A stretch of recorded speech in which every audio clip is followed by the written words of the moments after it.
મોટી સફળતા મહારાષ્ટ્રમાં ઘરફોડ ચોરી કરીને સુરત ભાગી આવેલા 3 આરોપીઓ ₹12.52 લાખના મુદ્દામાલ સાથે ઝડપાયા। સુરત શહેરના સારોલી પોલીસ સ્ટેશનની ટીમે એક મોટી કાર્યવાહી કરતા મહારાષ્ટ્રના પાલઘર જિલ્લાના ડહાણુ તાલુકાના કાસા પોલીસ સ્ટેશન વિસ્તારમાં થયેલી 2 મોટી ઘરફોડ ચોરીને ભેદ ઉકેલી નાખ્યા। પોલીસે 3 રીઢા ગુનેગારોને સોના ચાંદીના દાગીના અને મોબાઈલ ફોન સહિત કુલ ₹12,52,765ના મુદ્દામાલ સાથે દબોચી લીધા છે। સારોલી પોલીસ સ્ટેશન વિસ્તારમાં નિયોન ચેકપોસ્ટ આવેલી છે। ગઈ તારીખ 16 માર્ચના રોજ જે રેગ્યુલર અમારું નિયોન ચેકપોસ્ટ વાહન ચેકિંગ ચાલે છે એ વાહન ચેકિંગ દરમિયાન અમને એક શંકાસ્પદ મૂવમેન્ટ જણાઈ અને અમારી પાસે લોકલ ઇન્ફોર્મેશન પણ હતી કે આમાં મહારાષ્ટ્રથી અને વાપી વલસાડથી જે ચોરી કરનાર ગેંગ છે એ લોકો આ પ્રકારની કોઈ લક્ઝરીમાં બેસી અને આવી રહ્યા છે। એટલે અમારું જે સઘન વાહન ચેકિંગ ચાલતું હતું એ દરમિયાન આ લોકોને ખ્યાલ આવી જતા પાછળની લક્ઝરીમાંથી આ લોકો કૂદીને ત્યાંથી ભાગવાનો પ્રયત્ન કરતા પોલીસે ઇમિડિયેટલી એ લોકોને પકડી લીધેલા હતા।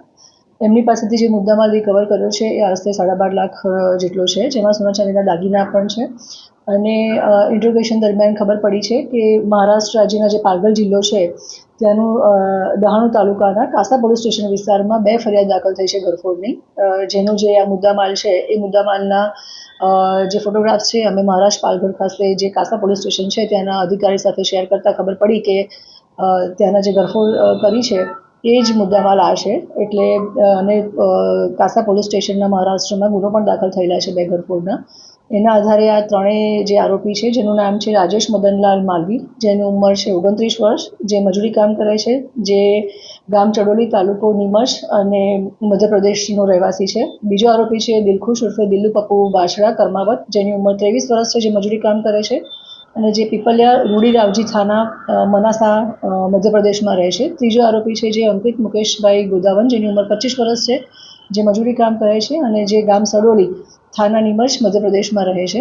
આ ત્રણેયનો ગુનાહિત ઇતિહાસ અમે ICGS પોર્ટલમાં ચેક કરતા આ ત્રણેયનો ગુનાહિત ઇતિહાસ પણ અમને મળી આવેલ છે, જેમાં જે મેઇન રાજેશ અને જે બીજો આરોપી છે દિલખુશ, એ બંને જણા અગાઉના ઘરફોડમાં પણ પકડાયેલા છે અને જે ત્રીજો આરોપી છે અંકિત, એ પણ ત્રણમાંથી જે અંકિત છે એ પણ આગળના પોક્સોના ગુનામાં પકડાયેલો છે।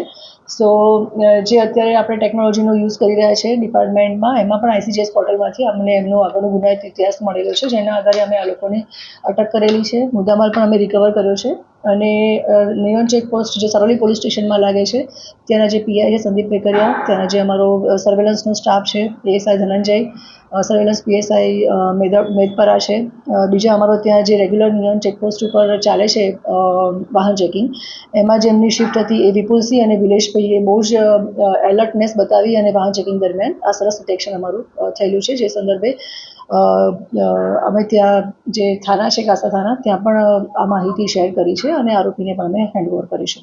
કેમેરામેન હર્ષદ પાટીલ સાથે સુનિલ પાટીલ, સમય મીડિયા ન્યૂઝ, સુરત।